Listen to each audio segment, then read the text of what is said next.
Most creatures run from darkness. This one waits inside it, not because it has nowhere else to go, but because fear is the closest thing it has to companionship. People who crossed paths with it always describe the same feeling first: a sudden drop in temperature. The sense that someone was standing right behind them. The strange pressure in the room right before panic kicks in. And then, laughter. Not loud, not aggressive, almost playful. Like whatever was hiding there already knew something you didn't. That's what made it worse. It never chased people the way monsters usually do. It simply appeared when someone was already vulnerable. Alone at night, walking home exhausted, sitting awake in a dark bedroom after a nightmare. It fed on moments where the mind was weakest, slipping into the edges of perception so naturally that people started questioning whether it had ever been there at all. And honestly, that may have been the point from the beginning. What makes this creature disturbing isn't violence. It's how human its behavior feels.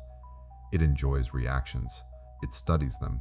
It waits for the exact second someone notices it, then smiles. Witness is always focused on the eyes first. Wide, unnaturally calm. Then the grin, too large to feel friendly, too deliberate to feel animalistic. It looked less like a predator and more like someone playing a game only they understood. The stranger part is that it rarely attacked directly.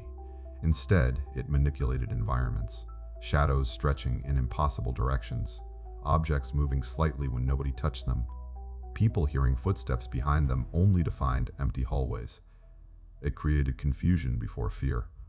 That's important, because confusion keeps the brain trapped. A person who understands danger can react to it. But uncertainty lingers, and this creature mastered it perfectly. Some stories describe it as harmless. Others describe disappearances. That contradiction made people obsess over it for years. Children treated it like a prankster. Adults treated it like a warning. In old descriptions, it was said to steal warmth from rooms just by entering them. Entire spaces became cold enough to make people shake without understanding why. And somehow, despite terrifying everyone around it, there was still something weirdly charismatic about it. People feared it, but they also remembered it. Instantly. That smile stayed in their minds long after the encounter ended, which is probably why so many tried to understand what it really wanted. Revenge? Attention? Entertainment? Maybe none of those. Maybe it simply enjoyed proving how fragile human perception really is. Because the moment someone noticed it, they were already trapped inside its game, and the game always followed the same pattern. First came the feeling of being watched, then the silence, then the realization that the darkness around them didn't look normal anymore. Corners seemed deeper. Shadows seemed alive. People described seeing two glowing eyes floating where no face should exist. Some even claimed it could merge completely into darkness itself, becoming almost impossible to detect until it decided to reveal that grin again. But here's where things become interesting. Despite its terrifying reputation, it never looked truly evil. Mischievous, yes. Sadistic, maybe. But not purely monstrous. Almost like it enjoyed scaring people the same way a child enjoys hiding behind a door waiting for someone to walk past. That balance between playful and disturbing is what made it unforgettable.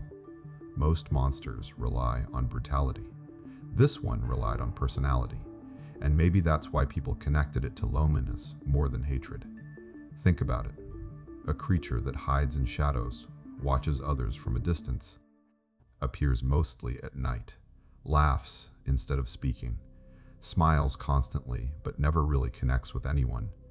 Underneath the fear, there's something strangely empty about it, almost tragic, as if the reason it haunts people is because haunting people is the only interaction it understands anymore. That idea changed the way many saw it.